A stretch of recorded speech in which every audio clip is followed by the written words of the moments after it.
All right, we are going to continue and finish the life of Sam Houston. You remember last week when we left him, the best way I can describe this is he had as a very, very low point in his life. Just sin had caught up with him, and his actions and his sinful life had caught up with him. He was a very low point. He resigns as the governor of Tennessee at that point.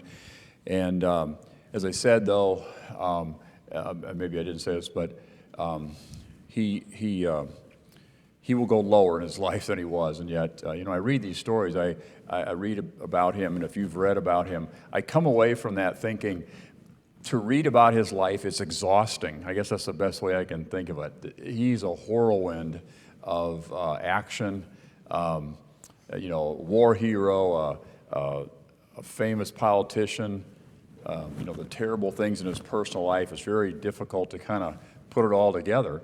But this is where he was. He resigns as his wife leaves him. His brand new wife leaves him, probably 6 weeks into their marriage. And he is devastated. He resigns the governorship of Tennessee. And he slinks away and goes back to live with the Cherokee people who he had lived with before, and they had kind of raised him in his early adulthood. Later, he said that he was under conviction many times for his sin, but he thought he was so wicked that he couldn't be saved. Someone had told him on the line that you cross the line, and God says that's enough. There's too much sin and won't save you. So that's what he thought for much of his life, he described later, which is very sad to hear now, and I'm sure he was just really sad to hear later that is not true. But the Cherokees that he goes back to, they're entering, in fact, all Indian tribes are entering a very turbulent time in their history. And they're going to have a very turbulent time with the American government. And they looked at his return as a wonderful turn of events. The chief that had adopted him years before, he said to him, now this is an unsaved chief, so understand why he says this. He says, "My son, I heard you are a great chief among your people.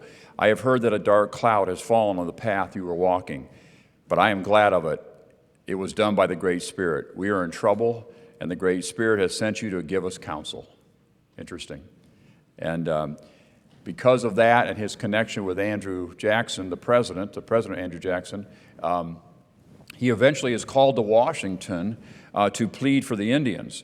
And that ends up being a personal disaster, as his outlandish behavior and temper end up with him beating on the streets of Washington a political opponent with a cane, almost killing him. That act, or I guess he was eventually arrested and tried before Congress for that act, but the entire sensational trial and maybe the speech that he gave, it swept the nation. And the American people took his side. And it actually began to restore his terribly harmed reputation. One author said it made him a center of national attention as never before. And this seemed to change Houston as really nothing ever had before at that point in his life. And he had returned to the good graces of President Jackson. He began visiting the White House almost daily. The newspaper said, we think he lives there because he's there at the White House so much. And somehow in the middle of all this, President Jackson is obsessed or enthralled with this large landmass that Mexico owns called Texas. And Jackson feels like it should be part of the United States for various reasons. But Houston, in all this time in Washington, he's listening to these stories, and he begins to get caught up in what's going on in Texas. And so in the middle of all this and during this, he begins to envision moving to Texas and starting a new life in Texas. And soon he goes back to the Indians, but that doesn't last long. He leaves the Cherokees and he moves to Mexican-owned Texas. And to Sam Houston, Texas was a land of unbelievable opportunity. And Texas at that point was in the middle of a giant rebellion. Well, what had happened was Texas had invited settlers, American settlers, to settle in Texas with the promise of freedom and land. They were given land, they were given freedom, and Mexico wanted to populate this great landmass of Texas. And that worked for a while. Many Americans came to Texas and began to settle with this promise. However, the Mexican president, Santa Anna, he usurped the government. He was president of Mexico. Did I say Texas? I'll say it too. The president of Mexico, Santa Anna, he usurps the government and he becomes a dictator. He changes it into a military dictatorship. And he begins then to take away all the rights of especially the people that are populating Texas. The trial by jury, the right to bear arms, religious freedom, they were all denied. Only Catholic churches were allowed. All other churches were either closed, the great persecution among those churches. All the promises of freedom were taken away by Santa Anna.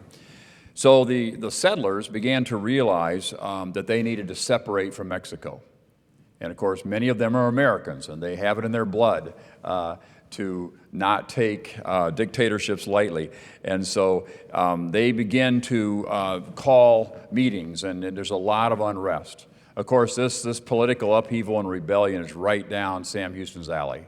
And he's thinking, this is great. I love rebellion, and I love unrest, and I've come to Texas at the right time. So he begins to become heavily involved in the Texas movement for independence from Mexico. And he becomes so involved in that he is given the title of Major General because of his great military achievements. It's mostly symbolic at this point. It's really he's given that title so he can deal with the Indians and talk with different government officials. But that is what he is given, is the title of Major General. So our Baptist tie to this is there are many Baptists that have come to Texas at this point, and they are settlers in this area. When Baptist pastors and laymen were prominent leaders throughout Texas because of this in their own local communities. When the convention was called, eventually a constitutional convention of sorts is called to talk about declaring them free from Mexico, it's interesting that they met at a blacksmith shop owned by a Baptist layman, N.T. Byers. He closed his shop that day. He cleared the work area, he set up benches, and the first Texas convention met in this Baptist layman's home. Richard Ellis, who was a Baptist farmer in the area, he was chosen to preside over the convention. And on March 2nd, a Declaration of Independence was approved with no debate. And it was much like our Constitution. It had many American political principles throughout, writings of Thomas Jefferson and such. And the Declaration proclaimed that the Mexican government had ceased to protect the lives, liberty, and property of the people. And it complained about the arbitrary acts of oppression and tyranny. And so what's very fascinating to me, and should be to all of us, is that the Republic of Texas was formed in the home of a Baptist layman. And that man actually would become the first missionary that Texas would send out. He became a Baptist church planter, L.T. Byers. But in declaring their independence, Sam Houston then was given charge of the Army of Texas. At the same time that these people were meeting to declare independence, Santa Anna, again, the president of Mexico and a great military general himself, he is attacking and does attack the Catholic mission named Alamo, in what will become San Antonio, Texas. And there, with 10,000 soldiers, he fights 182 very brave Texans for 13 days before they were all killed. And that's another story. But among them were Davy Crockett and James Bowie. This enraged Texans, but the worst really was yet to come. 13 days after the fall of the Alamo, General Fannin, a Texas general, he is surrounded by 1,500 Mexican troops. And Fannin surrenders and offers himself as a prisoner of war, but the Mexican general orders the surrendering troops slaughtered, and 350 men were slaughtered right there.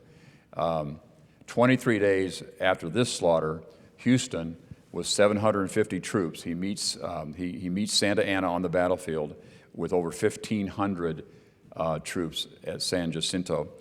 Houston led his troops crying, "Remember the Alamo."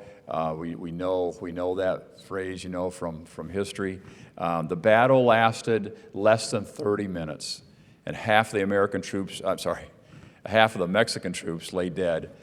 Santa Anna was captured, and Texas was free. Really, that's a whirlwind of information I just gave you, but just all that happened within about a month. And of course, many of us know those stories from history class and as in our childhood and our education. But Houston, of course, who led that battle, soon he's elected president of the Republic of Texas. After Texas becomes a state, he will become a United States senator for 14 years. And then something happened to Houston. In 1840, and I can't explain this other than what I'm going to tell you, and I can't condone it, but I will just tell you the story. But in 1840, he met and married the daughter of a Baptist pastor who was about 25 years younger than him. Of course, because of his reputation, no one thought the marriage would last a month, as I think both of his earlier marriages had lasted about a month. And however, at some point, and this is what I can't explain, why that happened or how her parents let that happen. I don't have an explanation. It's not discussed. It's just given in history. There's really no explanation for it. What we would think about that. But at some point, his wife leads him to the Lord, and he is baptized, and he joins the Baptist Church in Independence, Texas. And God changed his life dramatically. He quit drinking, he quit swearing, began to grow as a Christian. Houston will become a man of great Christian character and really a prominent Baptist gentleman. I don't have time to go into all of that, but he would testify often of his implicit faith in the Savior. And after he was saved, he would represent Texas as a U.S. Senator, as I said, for 14 years. Eventually, he would return to Texas in his third term as U.S. Senator. He would return to Texas and win the election for governor of the state of Texas. Sam and Maggie Lee Houston would have 8 children and would be married for 23 years before he died in 1863. What a story. That's why I say it's exhausting to read his story and just learn about this man. And I know I haven't done it justice because I've had to move quickly, but the story of Texas and its independence and its statehood is really a thrilling part of our Baptist heritage. It's amazing when you know that about where the Declaration of Texas independence was formed, right in a Baptist home. And it's also a great monument to God's grace in saving and changing the life of Samuel Houston. And I show you this is what Texans think of Sam Houston. Notice the people in the foreground. Can you see that? I don't know if you can see them right at the bottom of the picture. That's an immense statue, taller than this building. Sam Houston, really a wonderful testament to God's grace and how God can save a sinner and change his life. And I want to thank the Lord this morning for this story and the life of Sam Houston.